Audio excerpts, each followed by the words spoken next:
ሰላም ጤና ይስጥልን አድማጭ ተመልካቾቻችን ከቶፕ ኒውስ ኔትወርክ ዕለታዊ ዜናዎችን ይዘን ቀርበናል። በቅድሚያ ማርዕስቶቹን በተከታታይ 3 ጊዜ በተመራቂ ተማሪዎች የመውጫ ፈተና ከ25 በመቶ በታች በሚያስመዘግቡ ዩኒቨርሲቲዎች ላይ እርምጃ እንደሚወሰድ ተገለጸ። አሽከርካሪዎች ለሚያጠፉት ጥፋት የሚቀጡት ገንዘብ በዝቷል ብለው ከማማረር ይልቅ ለትራፊክ አደጋ የሚያጋልጡ ጥፋቶችን አለመስራት ላይ ቢያተኩሩ የተሻለ ነው ተባለ። በኢትዮጵያ ሀሳብን የመግለጽ ነፃነት አሁንም በከፍተኛ ጫና ውስጥ እንደሆነ 14 ሀገራት በጋራ በወጡት መግለጫ አስታወቁ። በኢትዮጵያ የሚመዘገቡ ሁሉም ተሽከርካሪዎች የሚል መለያና የኢትዮጵያ ካርታ ያለበት አዲስ የመለያ ሰሌዳ ቁጥር እንዲኖራቸው የሚያደርግ መመሪያ ጸደቀ። ኢትዮጵያ አባል በሆነችበት ብሪክስ የንግድ ልውውጥ ከዶላር የራቀ 65 በመቶ በብሔራዊ ገንዘቦች ተከናወነ። በተከታታይ 3 ጊዜ በተመራቂ ተማሪዎች የመውጫ ፈተና ከ25 በመቶ በታች ውጤት በሚያስመዘግቡ ዩኒቨርሲቲዎች ላይ እርምጃ እንደሚወሰድ ተገለጸ። ይህ የተገለጸው የትምህርት ሚኒስቴር ከፍተኛ አመራሮች ከቡሌ ሆራ ዩኒቨርሲቲ ማህበረሰብ ጋር ባደረጉት ውይይት ነው። የትምህርት ሚኒስቴሩ ፕሮፌሰር ብርሃኑ ነጋ በተከታታይ 3 ጊዜ በተመራቂ ተማሪዎች መውጫ ፈተና ውጤት ከ25 በመቶ በታች የሚያስመዘግቡ ዩኒቨርሲቲዎች እና በትምህርትና ስልጠና ባለሙያ በኩል እርምጃ እንዲወሰድ ተመላክቷል። የዩኒቨርሲቲ አመራሮች በብቃትና በችሎታ እንዲመደቡ እየተደረገ መሆኑን አስተው አሰራራቸውን ለማዘመን የዩኒቨርሲቲ አመራሮች ማሰልጠኛ ተቋም ለማቋቋም እየተሰራ ነው ብለዋል። አሽከርካሪዎች ለሚያጠፉት ጥፋት የሚቀጡት ገንዘብ በዝቷል ብለው ከማማረር ይልቅ ለትራፊክ አደጋ የሚያጋልጡ ጥፋቶችን አለመስራት ላይ ቢያተኩሩ የተሻለ ነው።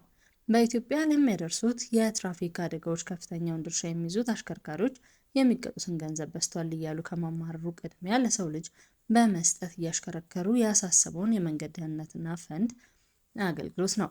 የአገልግሎቱ ዋና ስራ አስፈጻሚ አቶ ጀማል አባሶ ከኢትዮ ኤፍኤም ጋር በነበራቸው ቆይታ ሹፌሮች ከሚያነሷቸው አጀንዳዎች መካከል የቅጣት ገንዘብ በዝቷል የሚለው ተደጋግሞ ይሰማል ያሉ ሲሆን ይህ ግን ከህይወት አይብስም፣ በርካታ ሹፌሮች በትራፊክ አደጋ እየሞቱብን ቤተሰቦቻቸው እየተበተኑ ስለሆነ ለ1000 ብር ከማማረር ቅድሚያ ህጉን ማክበር የተሻለ ነው በማለት ተናግረዋል።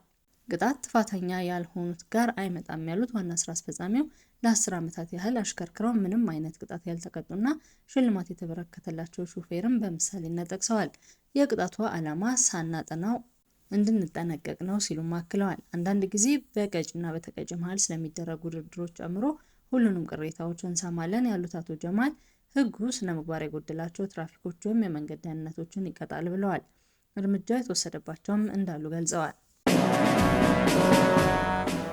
በኢትዮጵያ ሀሳብን የመግለጽ ነፃነት አሁንም በከፍተኛ ጫና ውስጥ እንደሆነ 14 ሀገራት ባወጡት መግለጫ አስታወቁ። ተቀማጭነታቸውን በአዲስ አበባ ያደረጉ የ14 ሀገራት ኤምባሲዎች በኢትዮጵያ ሀሳብን በነፃነት መግለጽ ላይ ያለው ከፍተኛ ጫና መቀጠሉን እንደሚያሳስባቸው ገለጹ። በኢትዮጵያ የአውሮፓ ህብረት ተልዕኮ በበኩሉ የፕሬስ ነፃነት አለመኖር መረጃ የማግኘት መብትና የመተቸት ነፃነትን ያጓድላል ብሏል። ኤምባሲዎቹና የአውሮፓ ህብረት ይህንን ያሉት በዛሬው ዕለት በመላው ዓለም የሚከበረውን የዓለም ፕሬስ ነፃነት ቀን በማስመልከት በየፊናቸው ባወጡት መግለጫ ነው። ፈረንሳይ፣ ስዊዘርላንድ፣ ኔዘርላንድ፣ ዩናይትድ ኪንግደም እና ኒውዚላንድ የተካተቱበት የ14 ሀገራት ስብሰባ በኢትዮጵያና በመላው ዓለም ነፃ፣ ደህንነቱ የተጠበቀና ገለልተኛ ጋዜጠኛን አስፈላጊነት በመግለጫቸው አስታውቀዋል። በመላው ዓለም ለሚገኙ ጋዜጠኞች ነፃነትና ደህንነትን መጠበቅ ያላቸውን ድጋፍ የገለጹት ሀገራቱ በኢትዮጵያ አስተውለነዋል ያሉትን ወቅታዊ ሁኔታም አንስተዋል። በኢትዮጵያ ሀሳብን በነፃነት የመግለጽ መብት ላይ ከፍተኛ ጫና መቀጠሉ እንዳስተዋሉ የጠቀሱት ሀገራቱ ይህ ሁኔታ እንደሚያሳስባቸውም በመግለጫቸው አስፍረዋል። በኢትዮጵያ የሚመዘገቡ ሁሉም ተሽከርካሪዎች የሚል መለያና የኢትዮጵያ ካርታ ያለበት አዲስ የመለያ ሰሌዳ ቁጥር እንዲኖራቸው የሚያደርግ መመሪያ ጸደቀ። በትራንስፖርትና ሎጂስቲክስ ሚኒስቴር የወጣው መመሪያ በአሁኑ ሰዓት በስራ ላይ ያሉ ተሽከርካሪ ሰሌዳ ላይ የሚቀመጠው የተለያዩ ክልሎችና የከተማ አስተዳደሮች መለያዎችን አላካተተም። ሚኒስቴሩ በኢትዮጵያ የተሽከርካሪዎች የመለያ ቁጥር ሰሌዳ አይነቶችና ምልክቶች መወሰኛና የአገልግሎት አሰጣጥ መመሪያ 1050/2017 በሚል መጽደቁን ባሳወቀው በዚህ ሰነድ ላይ በሀገሪቱ ያሉ ተሽከርካሪዎች የመለያ ቁጥር ሰሌዳ እንዲቀየርም ገልጿል። ይህ የተሽከርካሪ መለያ ቁጥር ሰሌዳ መለወጥ ያስፈለገበት ዋነኛው ምክንያት ኢትዮጵያ የተቀበለቻቸው ዓለም አቀፍ ስምምነቶች መሰረት ያደረገ እንዲሆን እና የነበሩ የአሰራር ክፍተቶችን፣ የሀብት ብክነት እንዲሁም የሐሰተኛ ሰሌዳዎችን ለመቆጣጠር መሆኑን ተጠቅሷል።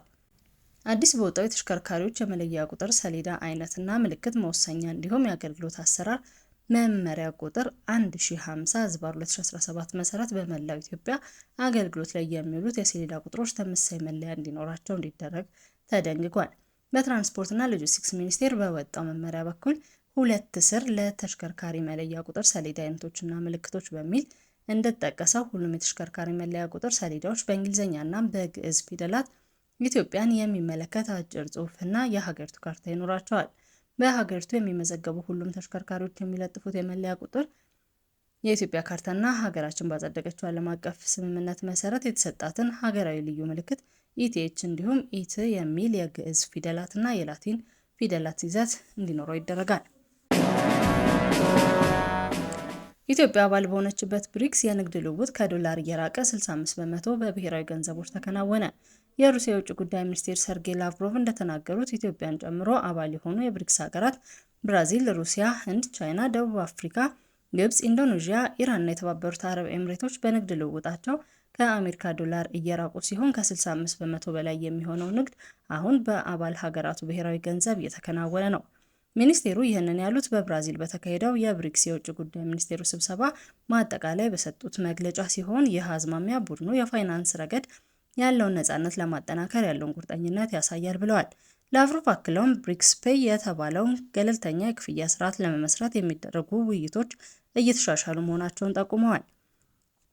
በተጨማሪም የብሪክስ የገንዘብ ሚኒስቴሮችና የማዕከላዊ ባንክ ገዢዎች በካዛን ጉባኤ በተሰጠው መመሪያ መሰረት የጋራ ንግድ ውስጥ ብሔራዊ ገንዘቦችን በንቃት ለመጠቀም ተስማምተዋል። ይህ እርምጃ ብሪክስ በምዕራባውያኑ የገንዘብ ስርዓቶች ላይ ያለውን ጥገኝነት ለመቀነስ የፋይናንስ መሰረተ ልማቶችን ለመገንባት የሚያደርገው የጋራ ጥረትን ያሳያል። በቅርቡ ኢትዮጵያ ለአዲሱ የልማት ባንክ ቀደም ሲል የብሪክስ ልማት ባንክ በመባል ሲታወቅ የነበረውን በይፋ አባልነት ለመቀላቀል ማመልከቻ ማስገባቷና የዚህ ሂደት በቅርቡ እንደሚጠናቀቅ ገልጻ እንደነበር ይታወሳል። አድማጭ ተመልካቾቻችን ከቶፕ ኒውስ ኔትወርክ ለዕለቱ ያዝናቸው ዜናዎች እነዚህ ነበሩ። መልካም ቆይታ።